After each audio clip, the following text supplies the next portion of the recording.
여러분 구약 성경을 많이 보시나요? 신약 성경보다는 좀 덜 보게 되는 성경이 구약 성경입니다. 구약 성경을 이해할 때는 좀 그 신약 성경을 이해할 때랑은 좀 다른 관점이 필요합니다. 왜냐하면 신약 성경보다 훨씬 오래됐고요. 그리고 구약 성경을 유대인들도 보고 있거든요. 근데 유대인들이 보는 구약 성경과 우리가 보는 구약 성경이 같은 부분도 있고 다른 부분도 있는데, 다른 부분이라 하면은 그분들이 보는 성경은 좀 더 많이 애드되어 있는 것이고, 우리가 정경이라고 생각하는 구약 성경은 39권인 것입니다. 그러니까 어쨌든 우리가 성경, 구약 성경으로 여기고 있는 것을 히브리인들도 똑같이 성경으로 생각을 합니다. 근데 우리는 신약도 있기 때문에 다른 것이고, 그리고 구약을 바라보는 관점이 신약을 해석하는 입장에서 구약을 바라보기 때문에 확실히 다른 것입니다. 그런데도 불구하고 오늘 제가 이 열왕기서와 역대기서를 좀 비교해서 봤는데요. 성경을 읽다 보면 똑같은 얘기를 다르게 써놓은 데가 많이 있습니다. 특히 열왕기서와 역대기서가 그렇습니다. 네, 처음 듣는 얘기라고 생각하는 그 표정 아주 멋있습니다. 네. 역대기는요, 유다 왕국을 중심으로 기록됐어요. 역대기는 바벨론 포로 시대 이후에 기록된 거고요. 열왕기는요, 북이스라엘과 남유다 전체를 놓고 기록이 되어 있고요. 바벨론 포로 전에 기록이 된 것입니다. 역대기는요, 제사장 관점에서 기록된 것이고요. 열왕기는 선지자적 관점에서 기록된 것입니다. 이렇게 얘기해도 잘 모르시겠죠? 하지만 두 그 사관이 역사 의식이 좀 다른 건데, 그러나 주제는 같습니다. 대신에 제사장의 입장에서 보는 것과 선지자의 입장에서 보는 것이 좀 다르기 때문에 간혹 가다가 어떤 경우에는 한 왕을 놓고 역대기는 뭐 좀 나쁘게, 뭐 열왕기는 좀 좋게, 뭐 이렇게 기술한 내용들이 있어요. 이거 뭐 성경이 뭐 이래, 모순이다 야, 그렇게 생각할 수 있는데요. 이렇게 다르기 때문에 오히려 모순이 없다고 볼 수 있는 것이 정확합니다. 뭐 신학 시간은 아니니까, 강조할 시간은 아니니까 그런 해석에 대한 부분으로 깊이 나갈 생각은 없고요. 저는 단지 오늘 말씀 가운데에서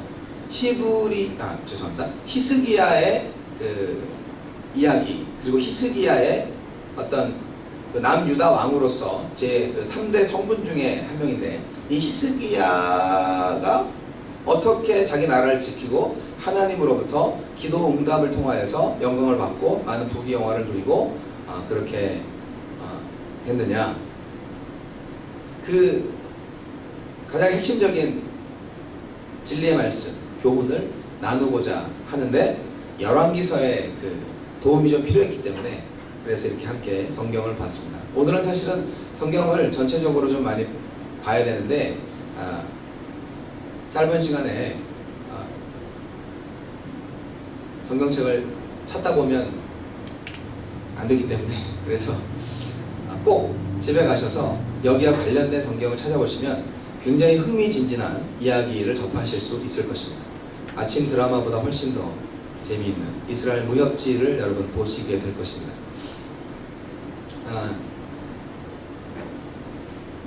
히스기야의 기도. 히스기야는 정말 위대한 왕이었습니다. 히스기야는요, 그 전에 왕이 너무 좀 안 좋았어요. 그래가지고 25살에 왕위에 올랐는데 29년 동안 통치하면서 종교개혁을 먼저 단행했습니다. 사실 이번 주간에 매일 성경에 계속 나온 본문인데, 한 금요일쯤에 나와 있는 그 본문의 내용으로 제가 오늘 설교를 확대해서 말씀을 드리는 건데요.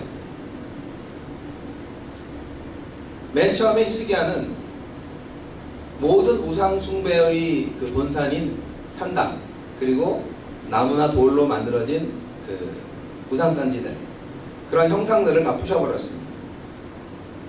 그리고 성전에 먼지가 쌓여 있고 이렇게 아주 엉망진창이 되어 있는 것을 보수했습니다. 제2의 성전, 그러니까 성전 리모델링 같은 거 하는 거예요. 그래서 솔로몬 성전이 오래돼 가지고, 그리고 백성들은 다 북이스라엘의 영향을 받아서 그 아합 왕이나 뭐 아하스 왕이나 뭐 이렇게 우상 숭배 많이 했거든요. 그래서 아세라 여신, 바알 신, 뭐 이런 신들을 많이 이렇게 숭배했어요. 그러다 보니까 이제 하나님을 예배하는 히브리식 그 제사는 없어진 거예요. 그래서 많은 그 제사장과 레위인들이 실업자가 됐어요. 오늘날로 목사와 같은 사람이죠. 옛날에 영국에 그 성공회잖아요. 영국은 국교가 성공회인데, 영국 전체가 그 국교로 기독교를 믿었잖아요. 독일도 지금 현재 마찬가지인데, 그분들은 공무원이에요, 목사님들이. 그렇잖아요.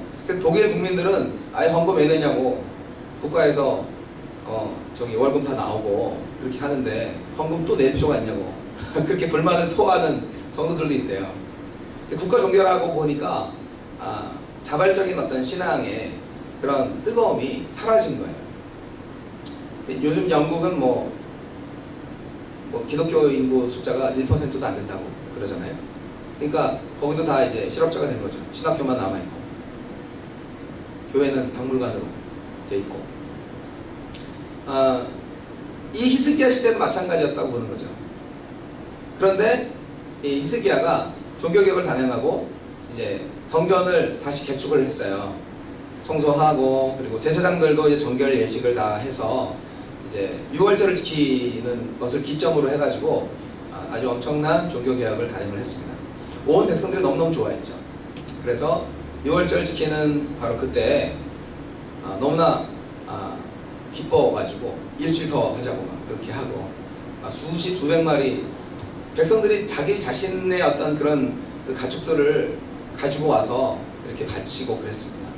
근데 이제 히스기야의 좋은 점은 그러한 개혁이 꾸준히 계속되었다는 거예요. 한번 하고 마는 게 아니라 꾸준히. 그리고 가장 중요한 것은 신앙을 회복했다는 것이 가장 위대한 점입니다.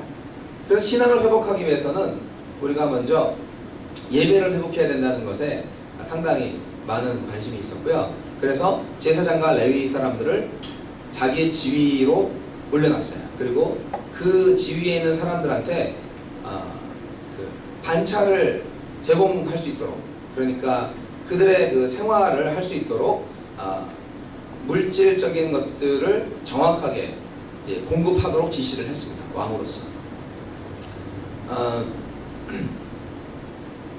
그러니까 이제 본인들이 원래 배운 짓이잖아요. 이게 원래 전공. 우리 이제 이민사회 보면 음악가든 뭐 목사님이든 뭐 무슨 교수님이든 간에 다 청소하고 계시잖아요. 밤에 보면.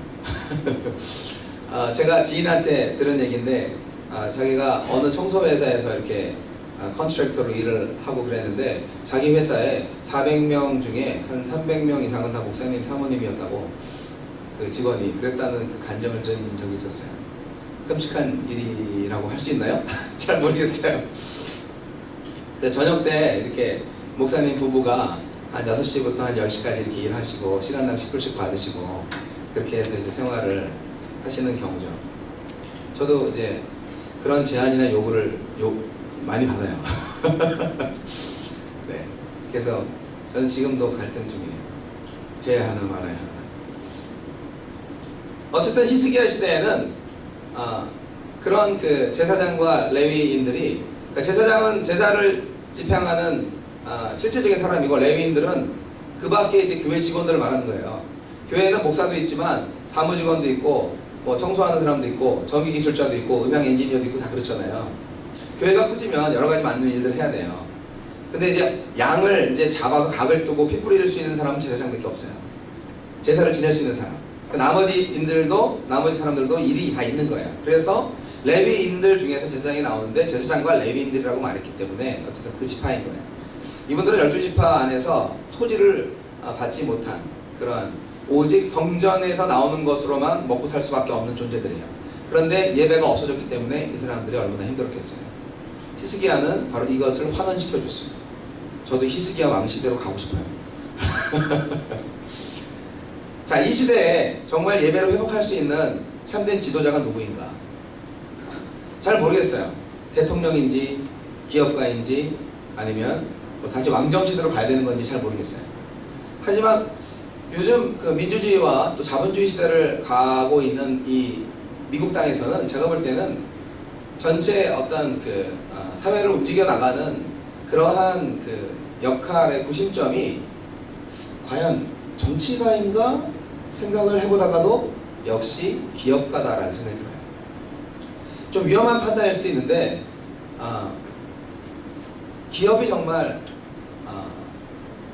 수익을 많이 얻어서 그것을 사회에 제대로 환원하고 또한 사람들한테 일자리를 창출하며 지역사회 발전을 위해서 기여하는 좋은 기업 운영을 한다면 그게 이제 나라가 발전하는 거죠.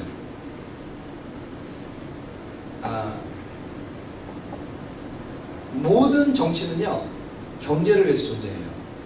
어떻게든 더 가지기 위해서. 그래서 정치를 하는 거예요. 그래서 항상 그 기업가와 정치가는 커넥션이 많습니다.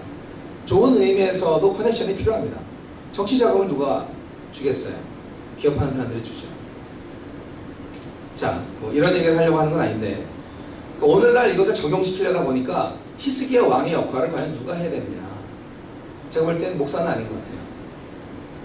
여러분들이에요. 성도들이에요. 생활 가운데에서 사회에서 각자의 일을 담당하면서 하나님께 예배할 수 있는 그 가족과 사회의 리더들이 바로 여러분이어야 하는 것입니다. 그래서 히스기야의 그 삶이 히스기야의 여러 가지 생각과 히스기야의 기도가 바로 여러분의 기도가 여러분의 삶이 여러분의 결단이 되어야 한다는 것입니다. 자, 오늘의 본문 말씀을 중심으로 한 스토리로 들어가겠습니다. 히스기야의 기도. 오늘날 가장 강력한 것은 무엇입니까? 가장 강력한 힘은 무엇입니까? 지구를 반토막 낼 수 있는 힘. 온 지구상에는 핵폭탄을 다 터뜨리면 지구를 뭐 여러 번 터뜨릴 수 있다고 하더군요. 그런데 그것이 가장 강력한 힘일까요? 어떤 분은 여자의 눈물이라고 하시는 분들도 있어요. 네, 아주 강력하죠. 꼼짝 못합니다. 아내가 울면. 하지만 이 세상에서 가장 강력한 힘은 성경은 말하고 있습니다. 바로 기도입니다. 기도 자체가 능력이 있는 게 아니고요. 기도를 들으시는 하나님이 능력이 있는 것인데 하나님이 능력이 있는데 그 하나님의 능력을 기도를 통하여서 이루어진다는 것을 우리가 경험하기 때문에 기도가 가장 큰 능력이다. 그렇게 말할 수 있다는 것입니다. 열왕기에 보면요, 히스기야는요 사네립, 그 사네립이 아시리아, 구약 그 개역 성경에는 아수르라고 되어 있어요. 여기 이제 세 번역에는 아시리아로 되어 있고, 그 아시리아의 왕 사네립이죠. 이 사람이 와가지고 얼마나 그 하나님을 모독하는지 알 수 없었어요. 이 세상의 모든 나라들이 그리고 그 나라들의 신들이 다 내 앞에 무릎을 꿇었다. 너네 하나님이 과연 나에게로부터 구원받을 수 있을 것 같냐? 야, 그리고 너네는 산당 이런 거 다 없애버렸다며. 그 많은 신들 다 합쳐도 나를 못 당할 텐데 그 딱 하나 남겨놓고 거기에서만 예배한다고 나를 당할 수 있을 것 같냐? 그러면서 얼마나 하나님을 무시하고 다 이렇게 서신을 적어갖고 사자한테 보내서 이렇게 왔다 갔다 하는 거예요. 예, 여러분 그런 그 옛날 사극을 보시면 알잖아요. 적국에서 이제 사신이 오고 편지를 보내주고, 그 예를 들어서 뭐 당나라 사람이 막 이렇게 뭐라 그러나 이게 아주 거드름 피우면서, 사신도 이제 거드름 피우잖아요. 자기가 왕도 아닌 것이. 예. 명나라 사신도 마찬가지고. 예, 그런 사극을 이제 볼 때 딱 이 사네립의 사신도 그랬을 것이다 라고 생각을 해요. 그랬을 때 이 약소국의 입장에서 사실 전라남북도 조금 그 합쳐진 것보다 약간 더 큰 그 나라, 거기 그 팔레스타인에서 또 반 잘려진 유다, 그 유다의 조그만 나라에서 지금 가야국 정도 됐을 거야 아마. 그 나라에서 지금 엄청난 아시리아의 아시리아 다음에 페르시아인 거 아시죠? 그렇게 엄청난 이 프레스를 받고 이제 지금 사신하고 대면하는 히스기야를 여러분 상상해 보세요. 분통 터지죠. 근데 당장 사신의 목을 베고 싶은데 그럴 수 없죠. 아마 히스기야의 그 군대 장관들은 그런 아주 오만방자한 말을 하고 있는 저 사신의 목을 베고 그냥 결사항전으로 갑시다 라고 그렇게 건의한 사람들도 있었을 거예요. 그런데 히스기야는요 그렇게 하지 않았어요. 사실 열왕기사에 보면 히스기야는 첫 번째 실수를 합니다. 맨 처음 사내립이 쳐들어왔을 때 처음에 아이고 제발 회군해 주시면 다시 돌아가만 주시면 제가 모든 것을 다 해드리겠습니다. 뭐를 원하시나요? 그래서 뭐 은 몇십만 달란트, 뭐 근 몇십 달란트 뭐 이렇게 아주 엄청난 양의 조공을 바치라고 그랬어요. 히스기야한테. 예, 그거 다 해드릴게요. 그래가지고 국가의 모든 재산을 다 긁어모아가지고 사내립한테 갖다 바칩니다. 심지어 성전에 있는 성전 문과 성전 기둥에 있는 자기가 그 옛날에 그 종교개혁할 때 자기가 갖다 붙였던 금박 그걸 다 벗겨가지고 그걸 다 이렇게 녹여가지고 그걸 다 갖다 바칩니다. 성전에 있는 것까지 긁어서 바쳐요. 하느님이 기분이 좋았겠어요? 마음이 아팠죠. 그런데 그걸 받아서 그냥 돌아가는가 싶더니 이제 완전히 잡아먹겠다고 2차로 들어오는 거예요. 그때 이제 뉘우친 거죠. 히스기야가 반성하는 거죠. 그렇게 한 게 아니었어. 그래서 이때 이제 히스기야가 배신들을 모아놓고 이제 회의를 합니다. 우리 어떻게 하면 좋겠냐. 그렇게 해가지고 일단 열세니까 군사적으로 열세니까 우리는 보호를 해야 된다. 그래서 어떻게 하면 이 싸움에서 우리가 견뎌낼 수 있을까 했을 때 그 예루살렘 성은요 높아요. 이제 디귿자로 이렇게 쫙 되어 있고요. 그 뒤에는 완전히 낭떠러져요. 그 실로의 물길을 따라서 동굴로 이렇게 다윗이 옛날에 그 예루살렘을 정복했던 이야기를 여러분 기억하신다면 그 예루살렘의 그 구조가 어떻게 되는지 아실 거예요. 예루살렘은 굉장히 함락시키기 어려운 구조로 되어 있어요. 그래서 하지만 어떻게 해요? 뭐 강한 힘으로 오면은 꼼짝 말하죠. 하지만 성벽을 더 쌓았습니다. 그리고 예루살렘만큼은 보호하자. 비록 그 유다의 다른 땅들이 지금 점령을 당했지만 이 예루살렘을 지키면 저들이 물러갈 것이다. 그렇게 했죠. 방법은 예루살렘으로부터 나가는 물줄기를 다 막는 거예요. 그래서 그 적군이 뭐 창칼이 아무리 높아도 병사들이 물을 못 먹으면 안 되잖아요. 모든 물줄기를 막는 그런 작업을 했어요. 온 백성이 그 의견을 지지해서 도왔습니다. 그래서 아시리아에서는 겉으로는 막 의기양양하고 막 위협을 하지만 속으로는 애가 타는 거죠. 목마르네. 왜 빨리 항복 안 하지? 그러면서 막 회유하고 막 협박하고 막 그러고 있습니다. 그런데 그것뿐만이 아니에요. 가장 중요한 오늘의 주제, 오늘의 핵심 실천사항, 바로 하나님께 기도했다는 것입니다. 히스기야는 기도했습니다.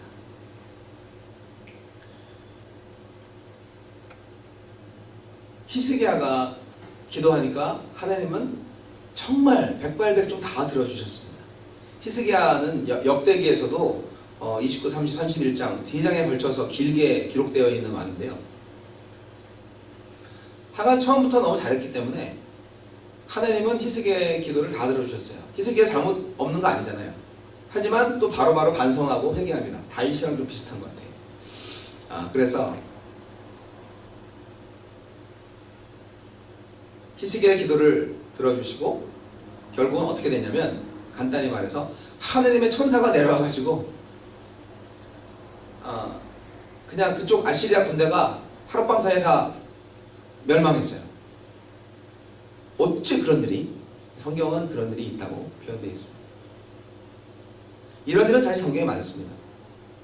누가 예측이나 했겠어요? 이것은 인간의 힘으로는 할 수가 없는 일이에요. 오직 하나님만이 할 수 있는 일이에요. 그런데 그 하나님이 그 일을 하실 수 있도록 한 게 바로 히스기야의 기도입니다. 역대기에는요, 그냥 그 아시리아의 군대 장관들과 용사들이 죽었다 그렇게 나와 있어요. 이 열왕기서를 보면요, 무려 그렇게 죽은 병사들이 18만 5천 명이에요. 185명도 아니고 18만 5천 명. 천사 한 명이 내려와서 다 죽이고 간 거예요. 아찔하지 않습니까? 혼비백산이 되겠죠. 간신히 구사일생으로 목숨 부지해서 이 사내립이 도망갑니다. 자기 나라로. 근데 웬걸 사내립이 도망가서 자기 나라 신전에 가니까 거기에 자기 아들들이 있다가 자기 아버지를 칼로 죽입니다. 이런 엄청난 일이 일어났습니다. 어떻게 해서 이런 일이 일어났죠? 히스기야의 기도를 통해서. 오늘날 정말 많은 사람들이 기도를 안 해요. 기도를 한다고 하면서 기도를 안 해요. 한국교회가 성장하고 부흥한 원인 중에 하나는 새벽기도, 뭐 철야기도, 뭐 금식기도 뭐 이런 거였다라고 평가하는 교회 역사학자들의 평가가 아주 많습니다. 아이 그거 뭐 기복신앙을 위해서 그런 거지 뭐 그게 진짜 신앙인가요? 라고 말할 수도 있지만